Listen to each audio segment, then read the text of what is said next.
Welcome sa course na Engineering Mechanics, particularly Statics of Rigid Bodies.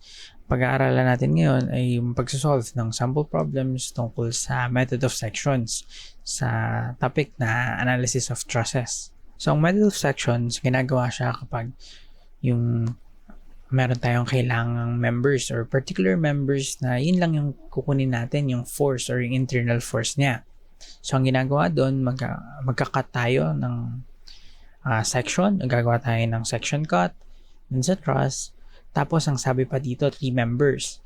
So, ang maximum sana, no, na maputol or may lumabas na tinatawag na internal forces ay at the maximum na 3 members.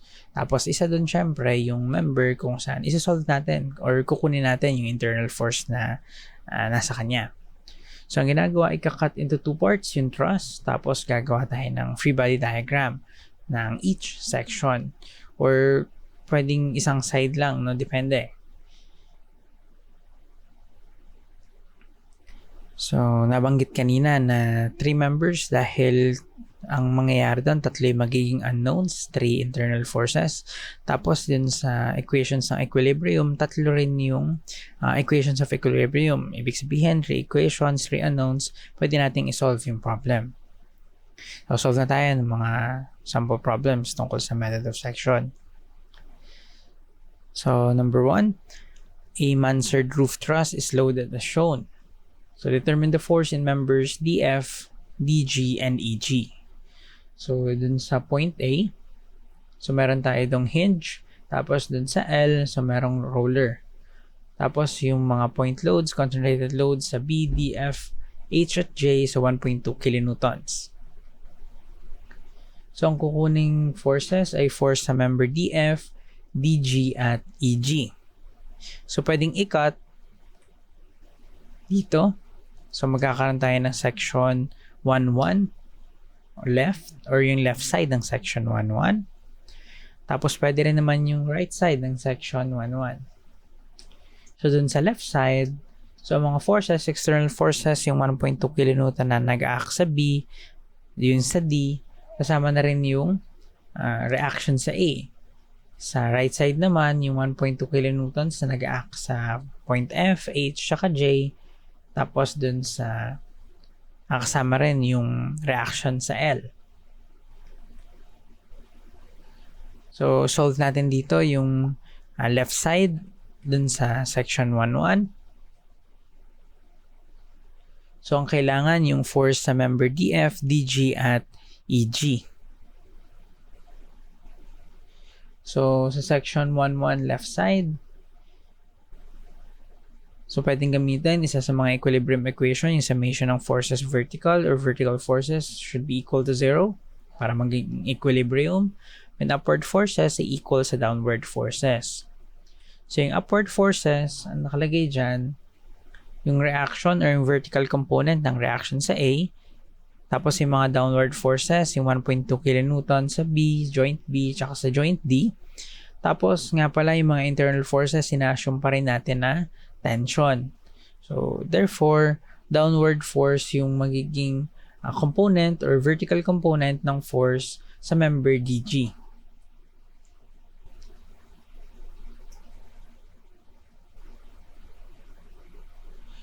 So, hindi pa natin alam kung ano yung vertical component ng reaction sa A. So, solve muna natin to. So, kunin muna yung external force. So, karaniwan ang ginagawa sa pagsasolve ng mga trusses, yun nga, kukunin mo muna yung mga external force or i-resolve muna natin lahat ng mga reactions. So, dito, sa method of sections, so depende. No? Pwede kasing may problems na hindi naman i-solve yung external force. So, dito, kailangan, dahil hindi natin masasolve yung vertical component ng force sa member DG na gagamitin para makuha yung force sa member DG. So, vertical component ng reaction sa A. So, pwede natin gawin na summation ng moment sa L. Dahil kapag ginawa natin summation ng vertical forces, magkakaroon tayo ng dalawang unknown. Yung vertical component ng reaction sa A at saka yung reaction sa joint L, yung roller. So, ang ginawa ko na lang dito dahil unknown yung vertical component ng reaction sa A, para mawala yung sa reaction sa L. So, doon na lang ako nag-moment. Kaya summation ng moment sa L ay equal to 0 kapag yung counterclockwise moments ay equal sa clockwise moments. So, para dun sa counterclockwise moments, so yung pinakamalapit muna sa L, so 1.2 times yung distance niya na 2.25. Tapos 1.2 yung nasa H, so ang distance naman nun 2.25 plus 4. Tapos yung nasa joint F, so 1.2 times 2.25 plus dalawang 4. So 4 plus 4. Plus yung nasa D, so 1.2 times 2.25 plus 4 plus 4 plus 4, kaya 3 times 4. Plus 1.2 yung nasa joint B times 2.25 plus 4 na 4 na. Equal dun sa magkakos ng clockwise moment in which yun yung vertical component ng reaction sa A. So, yung horizontal component ng reaction sa A, so naglalay din siya dun sa point, or yung point ng point L ay naglalay dun sa line of action ng horizontal component ng reaction sa A. So, ang distance nun is equal to 0. So, in distance naman nung force na magkakos ng clockwise moment in which yung vertical component ng reaction sa A, so yung buong span ng truss in which 2.25 plus yung 4 na 4 plus 2.25. So therefore, pwede rin nating i-simplify pa. So factor out yung 1.2 dun sa left side. Tapos factor out pa ulit yung 2.25 at saka yung 4. So magkakaroon ka ng 5 2.25 tapos 10 na 4. So 4 yung una, tapos yung may 2, so 3 na, tapos yung 3, so 6, tapos yung 4 sa last na force dun sa pinakamalayo sa joint L. Tapos dun sa right side, so ganun din, so finactor na din yung 2.25. Solve na natin, so 1.2 times 5 times 2.25 plus yung 10 times 4 over dun sa coefficient ng vertical component ng reaction sa A, so 2 times 2.25 plus yung 4 times 4. So therefore, vertical component ng reaction sa A ay 3 kilonewtons upward. So tama yung assumption dahil positive yung naging sagot dito, so upward yung assumption. So tama. So yun nga yung horizontal component ng reaction sa A. So wala naman tayong iba pang forces na horizontal, so therefore reaction or horizontal component ng reaction sa A is equal to 0. So kunin rin natin yung reaction sa L, sa summation ng force vertical is equal to 0. Upward forces equal sa downward forces. So yung upward forces, so yung vertical component ng reaction sa A, pati yung assumption na upward din yung reaction sa L. So, equal sa 5 1.2.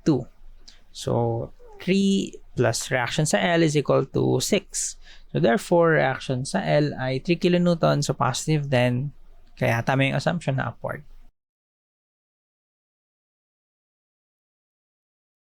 So, pwede na nating isolve kung ano yung vertical component ng force sa member DG. So, para makuha yun, so binaba lang natin, pinalaki lang. So, similar triangles. So, yung sukat ng vertical or yung DE is 3, tapos yung EG ay 4. So, magiging ganito yung itsura nun. So, kaya yung length ng member DG is 5. So, 3, 4, 5. So, Pythagorean triangle. So, para makuha kung ano yung pwede natin gamitin, pwedeng similar triangles lang or pwedeng angles. So, ang gagamitin ko dito yung similar triangles lang. So tulad lang ng ratio, yung vertical component, pati yung hypotenuse. Kaya, vertical component ng force sa member DG over yung force sa DG, member DG, equal sa 3 over 5. So, therefore, yung relationship ng dalawa, so vertical component ng force sa member DG equal sa 3/5 ng force sa member DG.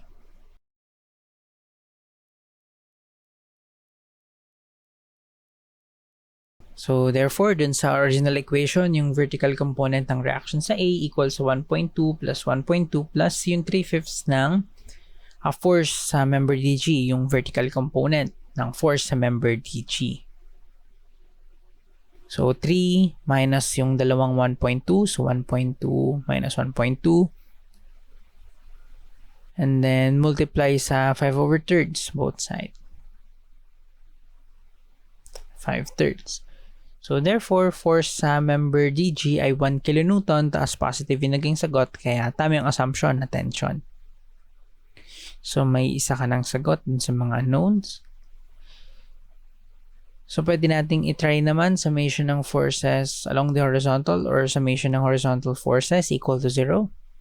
So when rightward forces equals sa leftward forces.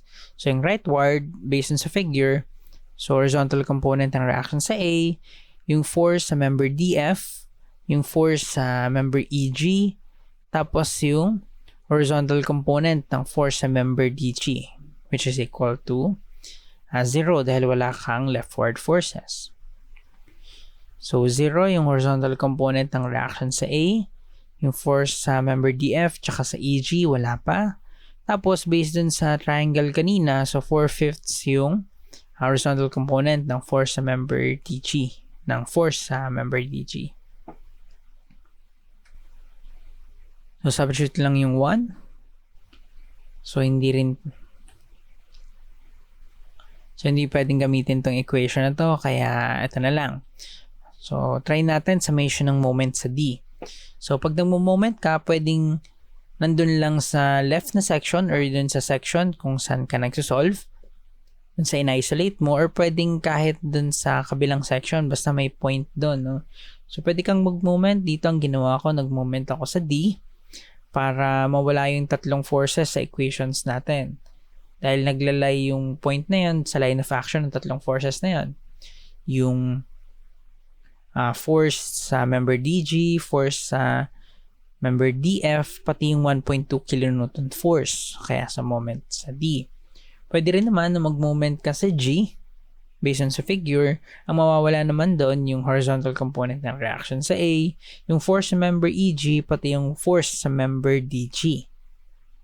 So pwedeng kahit nasa right side or nasa section na hindi yun yung in-isolate mo, dun ka mag-moment. Dito, nag-moment ako dun sa point na nasa in-isolate kong section. So, sa moment sa D, which is equal to 0. Para maraming mawalang forces dun sa equation. So, yun yung naging reason kung bakit ako nag-moment sa D. So, counterclockwise moments equals sa clockwise moment. Yung magkakos ng counterclockwise moment, yung 1.2 kilonewton force sa point B. At yung distance niya is 4 meters. Tapos yung isa pa, counterclockwise moment sa D, ay yung force sa member EG. Tapos yung distance niya naman is 3. Tapos yung isa pa, yung vertical component ng reaction sa A. Tapos yung distance niya naman sa point D ay 2.25 plus 4 meters. So substitute lang yung vertical component or yung value ng vertical component reaction sa A, which is 3. So, pwede nang isolve. So, 3 times 2.25 plus 4 minus 1.2 times 4 over, and so equal over 3. So, 4.65 kilonewton. So, positive yung naging sagot. So, tama yung assumption na tension. So, next naman para dun sa last na unknown. So, force sa member DF. So, yung equation kanina, yung summation ng horizontal forces. So, substitute na natin yung na-compute na 4.65. So, therefore, so magiging negative yung sagot dito. So, 4.65 plus 4 over 5. So, negative 5.45. So, therefore, mali yung assumption or opposite dapat yung magiging orientation niya. So, imbis na tension, so ang sagot dito, so force sa member DF ay 5.45 kilonewtons, which should be in compression.